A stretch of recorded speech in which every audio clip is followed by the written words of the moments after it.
Continuing on with the appearance of the constellation Kizil, and one step further to being delivered and explaining the visions that the Most High has shown me. Now, we appeared on a school bus. We were going to events in this particular vision.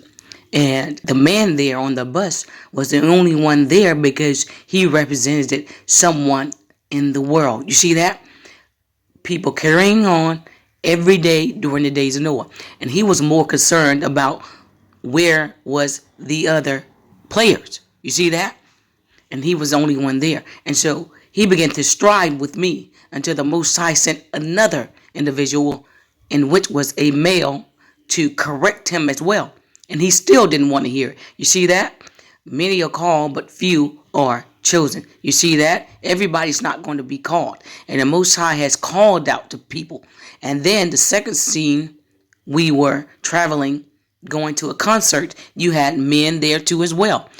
Men of the world, concerned about music, all CNI, and even you got the so-called Hebrews with their own music, selling and the word through the music and all that kind of stuff. You see that? Concerned with things of the world. These men that I saw represented people or men that were mainly of the world. You see that? The sons of God. You see that?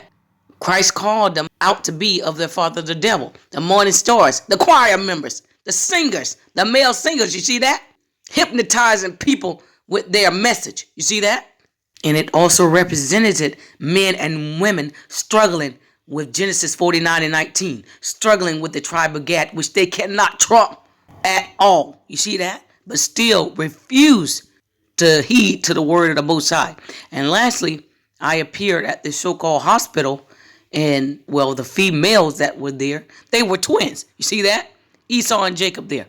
But I knew these individuals in high school, but their symbology was that they are twins. So she told me that to tell these men that all your foolishness and folly you're living with and dealing with in the world, this child is about to be born, man. And pay attention. You see that?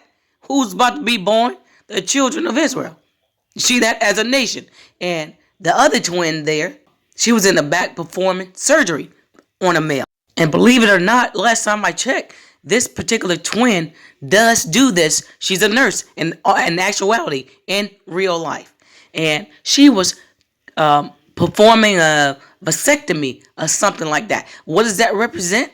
The men that are being told, the righteous men, that this message is for them. You see that? But the ones that are not, the Most High is going to cut off your seed. Going to cut you off. You're not getting in. You see that? And he said, go tell the men this. And so it brought me to the book of Isaiah.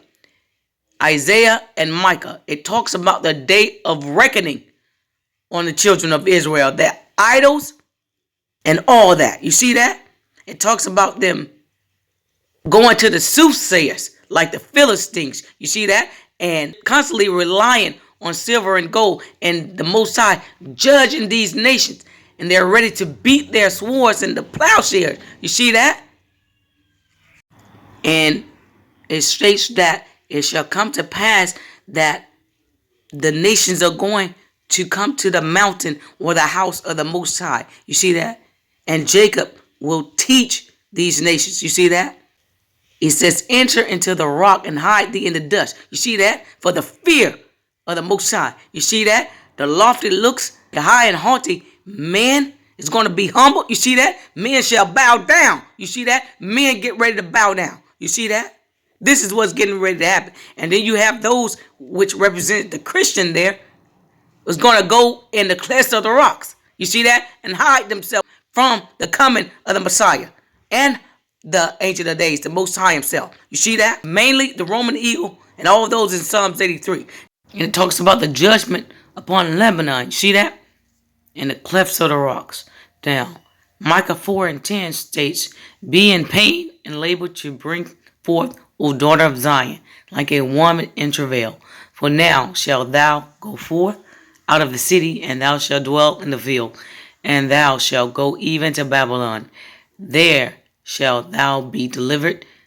There the Most High shall redeem thee from the hand of thy enemy. Once again, this refers back to, when the children of Israel was under Nebuchadnezzar in the old Babylon.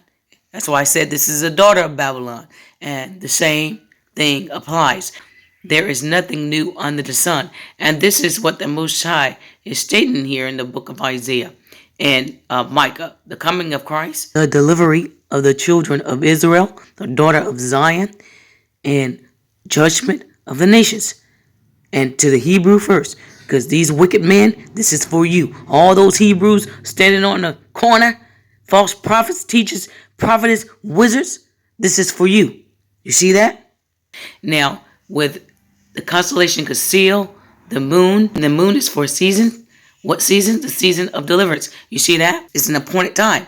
It's going to happen. You see that? And it says, blow the trumpet in the new moon or the new month. Some of this was told to me right before the new month began. The new month is here. And I'm going to speak some more about the trumpet. And I know the difference between Yurok and Kodash. But yet, it still has to do with the physical moon and the new month. Not new moon, but new month. That word is Kodash. It means a month, and Yurok means moon, the actual celestial body.